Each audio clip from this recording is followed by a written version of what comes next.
rushing through the stars, captivated by the worlds beyond. So far unknown, floating in a car past the gates of mustdestroy.com. You aren't alone, it's a small world and you've grown. Lots of people say to me, so where is that pub? I think I know that pub. It's in Hardwick, isn't it? And I'm like, no. Well, it's in Stockport, isn't it? Because I'm from Stockport. Yeah. It's in Didsbury. No. Where is it then? Well, it's a set in Granada Studios. Everybody thinks it's like, a real pub, but it's not. But what we did do when we were researching it, of course, I've been researching it for 30, 40 years now, drinking in pub. I didn't realise it at the time, but I've been researching it since I was about 14, 15 when I used to nick into the pub. At the time, when we were looking to get it made, we took a couple of set designers around to the pubs that me and Craig had been in over the years, and we sort of said, we want it to make sure that it looks like a traditional pub, not one of these sort of fun pubs and all that business. Proper boozer. Yeah, proper boozer. I mean, we used to go in a pub where they don't have it so much these days, but when you'd have a vault and a room, so you go in the vault and your beer would be like a penny cheaper or something like that. And snug. Yeah. So we took them into this place called it's called the Grapes actually, and a pub called the Nursery in Stockport. But the problem is that as soon as anybody from out of town, it's a bit like a western. The music starts. Everyone's like looking at us and sort of recognise me and Craig, and then looking at these lads. All right, and what you're having, lads? Oh, we just come to have a look round. Oh, aye. Yeah. Look round at what? What are you up to? Yeah. Like, no, it's all right. So we'll better get a drink, can't we? Yeah. But so it's understandable that a lot of people look at those pubs and think, oh yeah, I know that pub. I know that. It reminds me of whatever pub it is.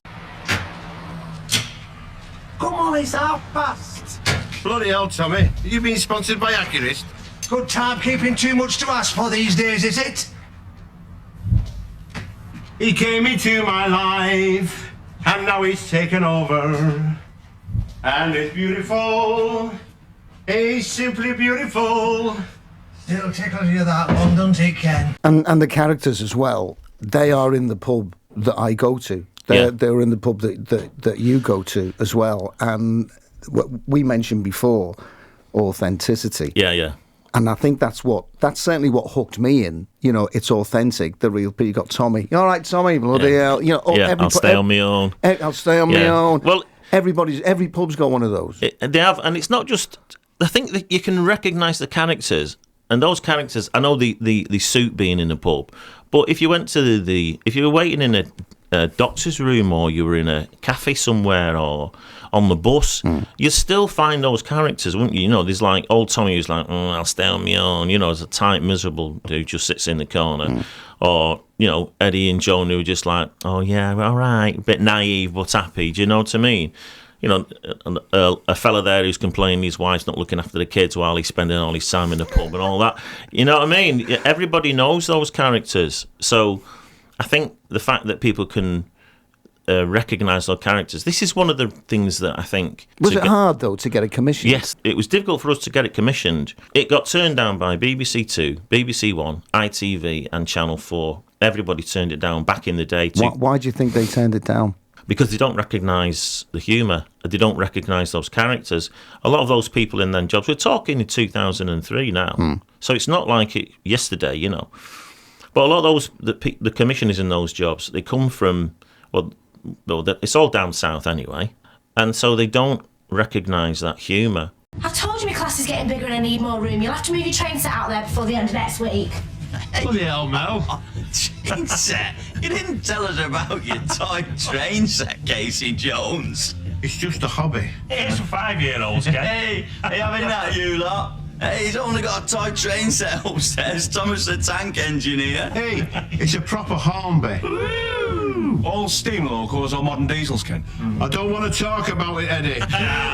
Time flies by when you're a driver of a train and you ride on the footplate there and back again. Choo-choo! Get happy now, you've brought the baby up. That's all I bloody need.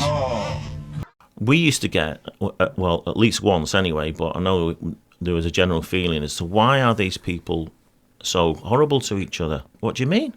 Well, they're always having a go at each other. They're always like, I said, well, yeah, that's the humour, you know. I said, That's the way, isn't it? Yeah, they are being sarcastic towards each other. But if you were in that pub and nobody's being sarcastic towards you, you start worrying about it because that's the way it is. That's the way of showing affection. I'm giving you stick because I like you. Yeah, exactly. But that's a very northern thing, though, isn't it? But and you give them stick back. Yeah. You know, but somebody from an outside comes in and gives them stick, you better beware because they'll jump to their defence. And I don't think they could understand that.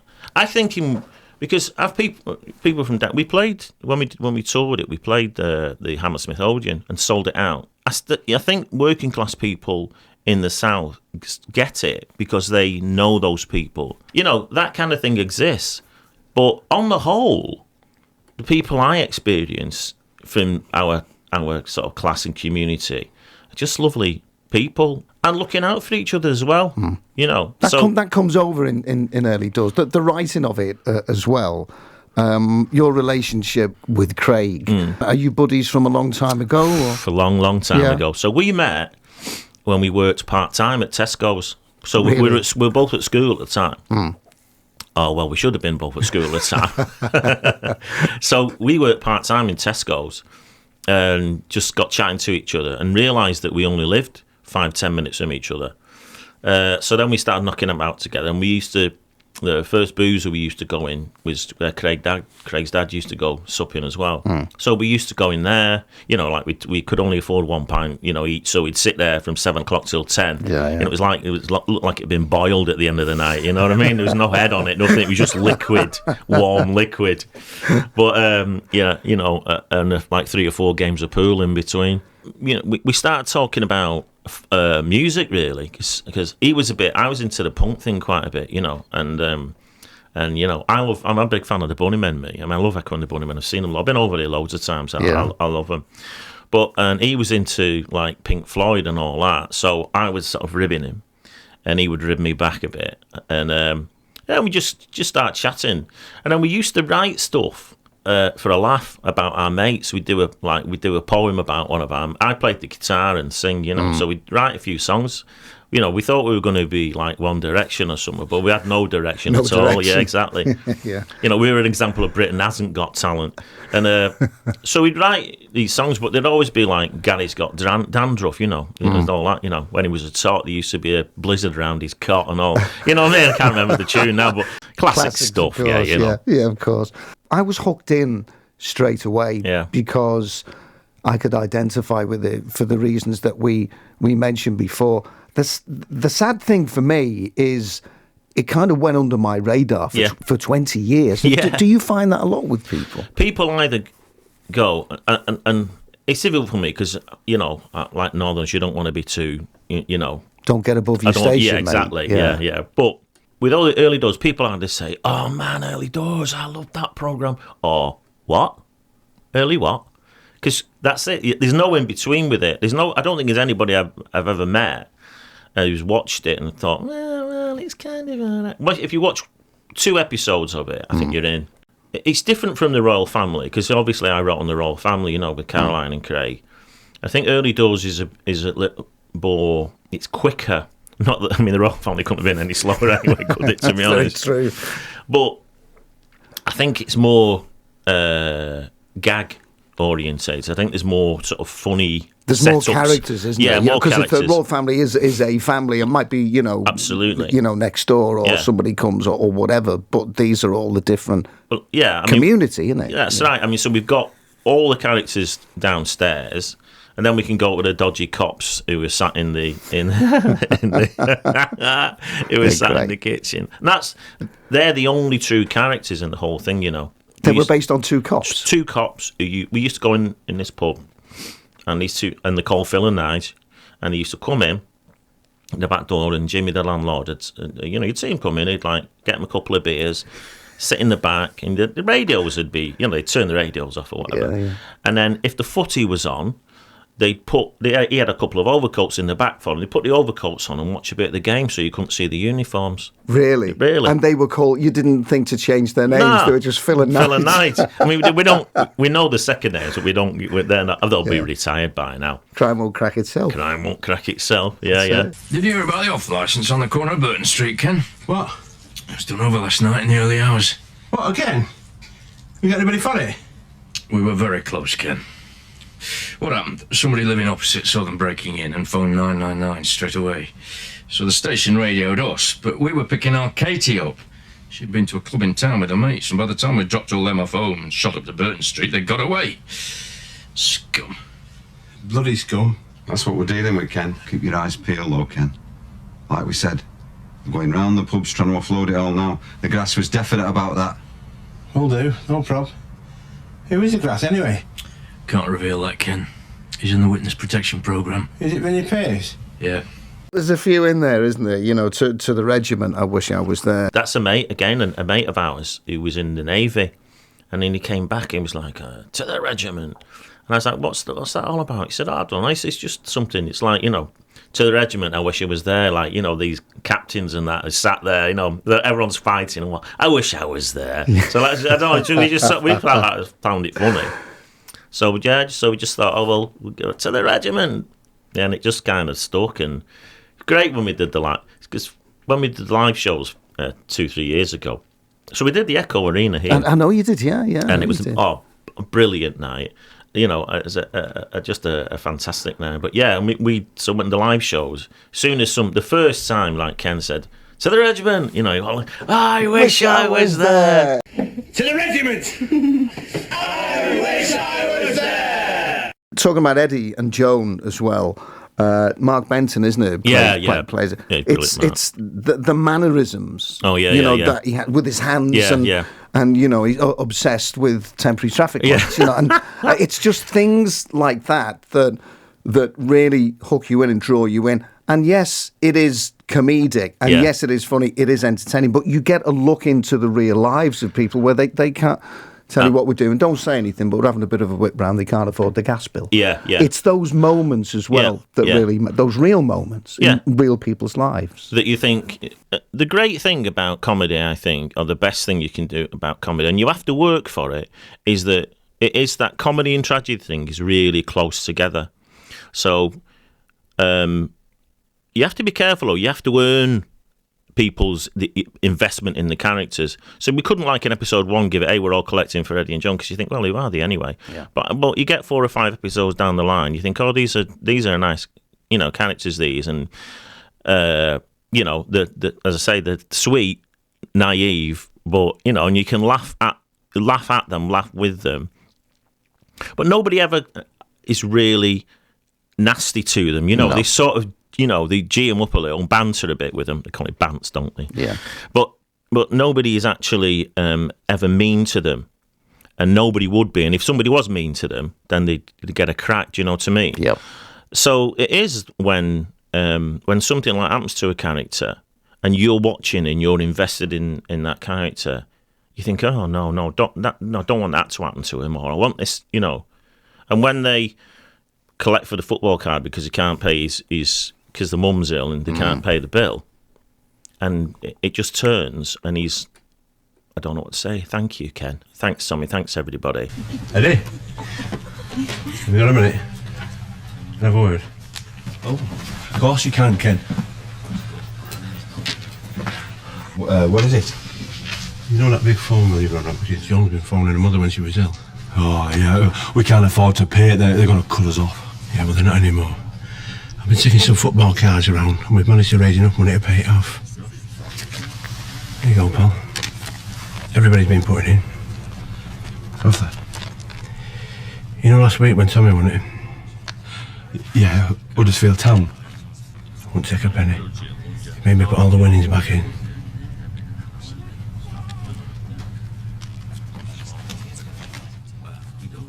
I don't know what to say, Ken. Nah, you're alright, son. Thank you.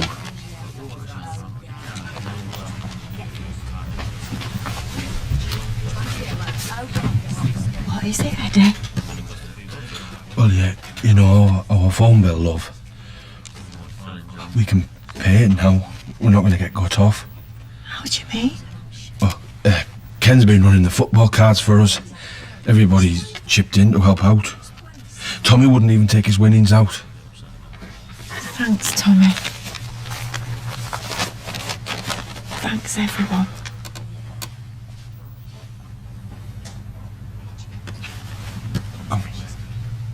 The bit that gets me every time is when the sandwiches come out. And the sandwiches are being handed round, and it was when you could smoke in the booze. Yeah, it was when yeah, you could yeah. smoke in the pub.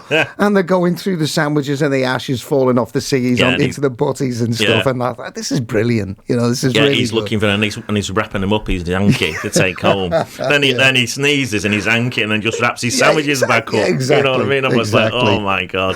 So iPlayer, it's on the iPlayer. Yeah, well, do you know, this is the weird thing about early doors, is that, you know, and our fans say this, that our fans, you know, I'm on Twitter. That's the only sort of social media I do, and I only went on that because a few years ago I did a sitcom. Somebody asked me to go on it, and they all say we can't stream it anywhere, we can't get it anywhere. It's not on the iPlayer, you know.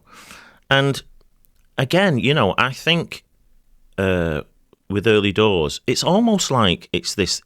It's like Fight Club. The first rule of early doors is don't mention early doors, you know, unless you kind of, you know, it's almost like the Masons. It's like we should have a secret handshake or something for people who like early doors, because I really don't know what. Unless me and Craig were bladdered and sort of did something, maybe we had a wee in the rubber plant at the BBC, which could have happened Again. But yeah, again. But it seems like. You know, and we've got this. There's a petition online. There's 10,000 people signed Well, I this saw petition. that, and that was why I mentioned it, because you know I Yeah. see the Twitter thing and early doors clips Yeah. and all of that, and they're constantly saying, when can we see it? Where can we see Yeah. it? Why isn't it on there? They may just have been oblivious to it being there, and somebody's gone, actually, early doors is brilliant. Let's get it up there on the iPlayer. You know, I think that even at the time, I mean, so after the second series, we went back in at a meeting because they wanted they asked us to come in after the second series. So we went in to see them. They said, "What do you think about doing a series 3?" So we said, "Well, we'd be up for doing a series 3, but you know, we want it on before 10 o'clock. You know, because you keep putting it on at 10:30, and we think, you know, oh well, we can't guarantee that." And we were saying, yeah, but, you know, we feel like we deserved it now. We've done 2 series. The figures were great. The other thing called the AI figure, which I didn't know about until I started working in telly, you know. It's called an audience index, and it's an audience appreciation of how much an audience watching appreciates. And that was through the roof. So we were like, you know, no, we can't guarantee before 10. So we were like, well, you know, we don't want to do it if you're not going to put it on. so a decent time. how long was this after the second series? Oh, this is not long after the second series. Yeah. And then about a commissioner who really likes it said, would you be up for doing another series? And we said, yeah, we would. And went to the head of the comedy at the time and said, you know, about doing early doors, another series. Said, oh, we don't really like doing retrospective comedy. I think, hang on a minute, open all hours, birds of a feather, and all this lot. So we were just like, well, okay. And we just cracked on with. We did a thing called Sunshine that had Bernard Hill in it, actually. Yeah, and Steve Coogan and that, and cracked on with the Royal Family. We're still doing those, but it's a shame, I think, really, because I genuinely think that. What people want to see and what the BBC think you should be watching are 2 very different things. I think, you know, particularly in comedy, there was a programme called Hold the Sunset. So me and Craig wrote this a play. Well, it is a play actually now. But me and Craig wrote this idea for a pilot, and they said, "Oh, right, it's between you and this Hold the Sunset." And ours was about a rundown guest house in Blackpool, and which anybody who's been to Rill, Southport, Blackpool, whatever, as soon as you see it, you'd recognise it. Straight away. Yeah, straight away. Great characters. I mean, Craig says it's the best half-hour pilot, the first episode that he's ever been involved in anything. Really? And he's done, Fast Show, Royal Family, all that lot. And they said, oh, well, we're going to go for this Hold the Sunset because John Cleese is in it. It's his new thing that's coming back. And basically, it was an older man with Alison Steadman, who was actually in the pilot for hours, and his young son, his 50-year-old son that won't move out of the house. And it's set in, like, Middle England or something. And, and she's like, oh, Roger, you need to move away. Oh, Mum. And he's climbing through the window at night, middle of the night to get back in. Yeah. He just thinks to himself, oh, man, Yeah. Where is that type of humour? Where is that early doors type of humour anymore for people that are like 35, 40 and over? I know people don't watch telly by the time that it's on. Yeah. Linear, they call it now, don't they? Linear television. There's the occasional appointment television, like, I don't know, Happy Valley or whatever, where you have to wait a week. I mean, that's a novelty now. Yeah. Where you have to wait a week for something to come on. But there's something nice about that. Yeah, There's I think something, so. Right, it's Sunday. Have you had your tea? Great. Okay, sit down, cup of tea. It's starting. Yeah. And you have to wait for each episode rather than binging everything at once. That seems to be quite novel now, even though that was the old way. That's true, yeah. And there's very few programmes on television. I quite like it, even with watching some of the things on Netflix or on Sky Atlantic. Where you have to wait for the next episode. Yeah. There's something about that that's great. Exactly. Obviously, when we did Early Doors and that, it was always that way. But now I did. So I do some like presentations and to kids. I do go to schools and just try and say, look, if you come from just because you come from a working class background or just whatever your background is or whatever troubles you've got. You can get there if you just stick to what you kind of, stick to it and just give them advice on sort of narrative and this, that and the other. How old are the kids that you took? Sixth formers and up, But I went into this place in Salford last week and this kid was like, I've been watching Early Doors because I'm thinking, and I'm showing a few clips from it as part of the presentation just to say, what makes this funny and this, that and the other. And I said, oh, Dyer. She said, she said, my dad was telling me you should watch it, and I thought, nah, I don't know. Anyway, he started watching it on the iPlayer. She'd absolutely love it. Oh, what's the capital of Chile? Is it con carne, Eddie? And all that. And so you think to yourself, well, actually, comedy's comedy. Don't matter what generation you come from. They will still be able to, that 16-year-old, 17-year-old will have a dad, probably like me, I'm thinking, look at that miserable sod in the corner. Yep. So I'm old Tommy these days. Tommy, I'm just going to say you're old Tommy. Yeah, you're old so Tommy. And everyone can recognise a couple of characters that are a bit daft. And everyone, like the mother upstairs, is controlling everyone. Or your mum. Your mum's. Everyone's got stories about when they brought the girlfriend home, and the mum's like, da da da da. Yeah. Where does she come from? Well, I'm not sure. Her parents are always in the pub, aren't they? She brought herself up that one, didn't she? And all that. Acting a bit soft, but knows exactly what's going on. Yeah. My mum never, she's really funny, but she's quite quiet, really. But she knows what's going on. My dad would always, because I'm an engineer, really, that's my real job. That's what I've got to go back on if I have to. I'm a mechanical engineer. And it's something to fall back on. Yeah. So, and I was an inspector, so I'd go around to a few different places, in this country. So my dad said, where are you going? I said, I'm going to Leeds, I've got to go to, all right. Which way are you going? So I'll just probably check on the M62. No, you don't want to do. What you want to do is you want to go on the A6, get on the A34, da-da-da-da. And when the programme came out, so what do you think of it, Dad? Well, he's never one for praise. It's all right. So, but I tell you what, I'd hate to be sat next to that Eddie. Bloody hell, he's a right boring sod. I'd hate to be sat next to him. I thought, sat next to him? You're with him 24/7, mate. All right, thanks, love. It's 4.75, please. Yeah, cordoned it off there from the top end of Piper Street, past my Vicky's up to the bank on Birdall Lane. There's talk, it's all going to be one way now.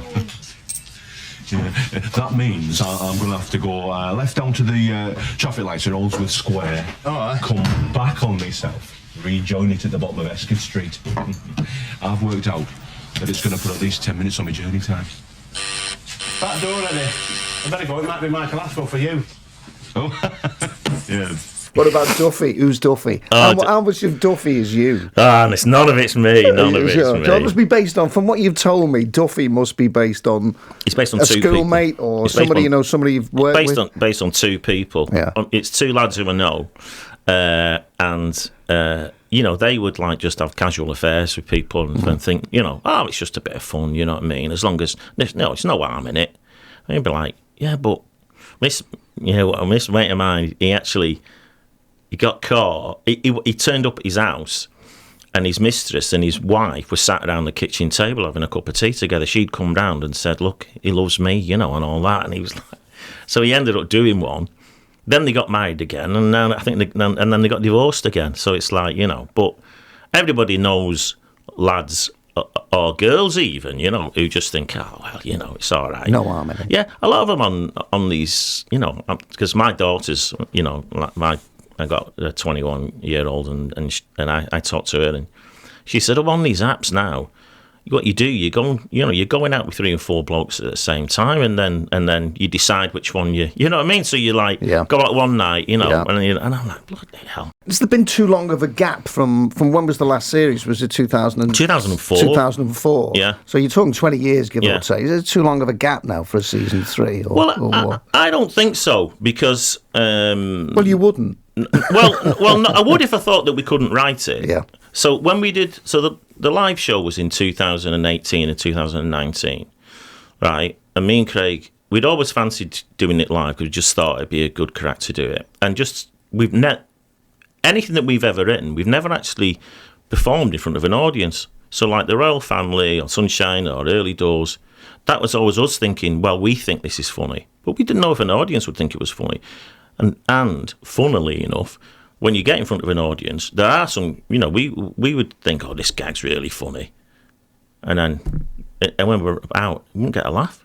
And we're like, hang on a minute, they're not laughing at that. And you keep it in 3 nights, and be laughing at something else. You'd feel like stopping the show and say, hang on a minute, you shouldn't be laughing at that. Yeah, this is the funny bit. Yeah. But the audience is the judge, so at the end, we'd zip it out. So when those moments when you go out on stage and you go to the regiment, and then somebody goes, and they all go, Yeah, I wish I was there. That must be a fantastic It's fantastic. feeling. I mean, the thing is about Early Doors, it's got so much love. I mean, real, genuine warmth and affection for it. When we would start playing the theme tune, people would, they'd hear cheering, they'd all be standing up. As soon as Ken comes out on stage, they're all, they're all up, and it was just fantastic. And honestly, Tony, and I don't say this, I'm not trying to be immodest or whatever, but we did, on that tour, we had a standing ovation every night. And you ask anybody who came to see it, and they'll tell you exactly the same. So when, I know probably people think, and we thought this, when we started writing the live show, me and Craig said, look, let's not tell anybody. Let's just start writing it and see if we can keep the standard up, because we've set a standard here. And it's like, when you go and watch a band, and after like 20 years, and you think, they're just rubbish. They're not. It's not them anymore. So a series come back. I think they did a new series of Porridge with a different actor in it. It just wasn't. Is that a writer's fear, though? If you're a writer, is that a writer's fear? Yeah, and plus you don't. We've set a bit of like, you watch 2 series, and people watch 2 series and like, oh, you can't. That's just great. Leave it as it is. And we had a bit of that. Well, hang on. We don't want to disappoint Andy. We want people coming away saying, they've ruined it. It's spoiling the legacy, really. Yeah. I think if people felt that with some justification, I think, with the Royal Family. I think the later ones, they kind of weren't as good as the earlier stuff, and I get that. It's the expectation from people, though, isn't it? That's the thing. So when we started writing it, we just wrote it, and after about 6 months, we just thought, you know what, I think we can do this. And everyone, to a man who came to see the live shows, who were big fans of the series, weren't disappointed, because we just, it was all still there. And I think we would be the first to know if we couldn't do it, and we wouldn't just churn it out if we thought it was rubbish. This is why I think I mean, you could definitely do another series. What I would love personally, I would always wanted to do a Christmas special. I doubt it'll happen, just because I don't think that we fit into, as I say, what the BBC want. I'd love it to happen. But Yeah, I mean, a lot of fans would love it to happen as well. And pub culture's changed now. I think you'd have to only be open Tuesday, Wednesday, Thursday. Now a lot of pubs close now. A lot of pubs closing down. Those kind of pubs, they do. finding it really, really difficult now. But it is funny that you still get those same people that leave about 7. I mean, I live opposite a pub. Luckily for me, that was the first. Yeah, that was the first. Tough, that was it. Yeah, it was the first thing on the list. You know what I mean? Does it need a bathroom? I'm not bothered about bathroom. Is it opposite a pub? Yeah. Oh, great. I'll use theirs. So you know, there's that kind of thing where the pub that I go to, this round about between 5, 6, and 7 o'clock, they have the same sort of people in there. You know what I mean? That are just, you know, like lads on the bins who's finished work and had a session in there, or lads who come straight from work, or older people who just, you know, a lot of them go to get a warm now. Yeah, it's a warm bank. Yeah, it's a warm bank now, isn't it? So those pubs are few and far between, but those people still exist. You never have to feel that the night is yours alone. Rushing through the stars, captivated by the worlds beyond. You are alone. It's a small world that you've grown. You mentioned the theme tune before. It's Roddy, isn't it? It's Roddy Frames has the camera. Who picked that? Well, so it was my 40th birthday. I know you're going to look at you're thinking, what? When was that? Surely a couple of years ago. Good job, it's radio. Yeah, and me and Craig got bladdered. We had a bit of a do, and somebody bought me Surf, which is the album, Roddy Frames album. So we're having a drink back at mine, and we've been thinking about a theme tune.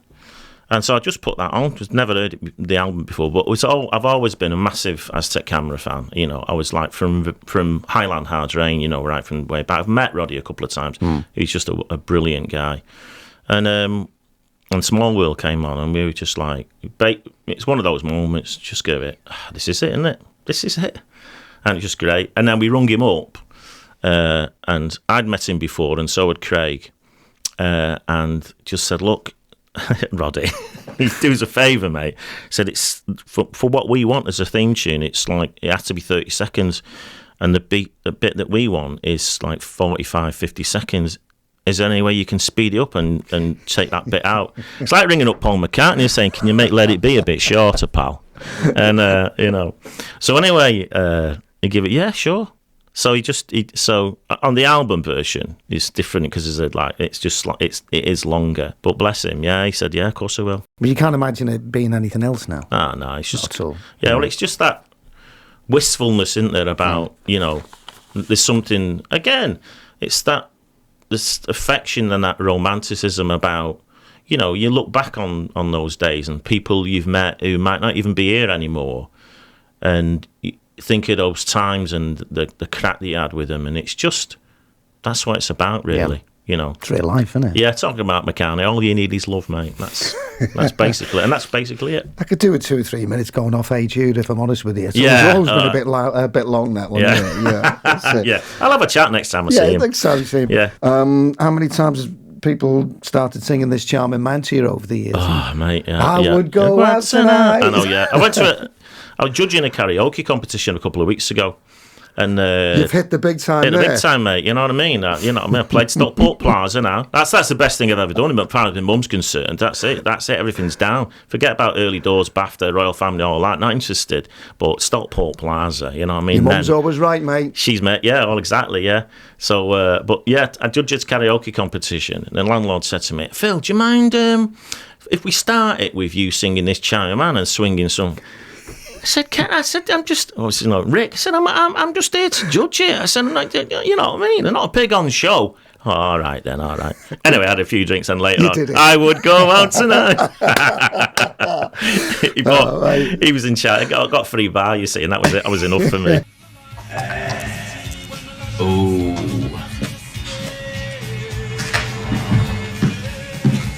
I would go out tonight. dismiss this charming man. Label, Rough Trade, year 1983. Correct on 80. He's a daddy. Top marks. Please, Ken. Listen, great to meet you. Good to see you. Thanks for telling the stories as well. Absolutely brilliant. If you've not seen it, if like me, you're new to it, or you've not seen it, it took a mate of mine to mither the life out of me to see it. It's on the iPlayer. Have a look, and you'll just be hooked. Within the first 30 seconds, you're going to be hooked. Phil Mealey, thank you. Thanks, Tony. I really appreciate it. It's great to meet you. All right, thanks, everyone.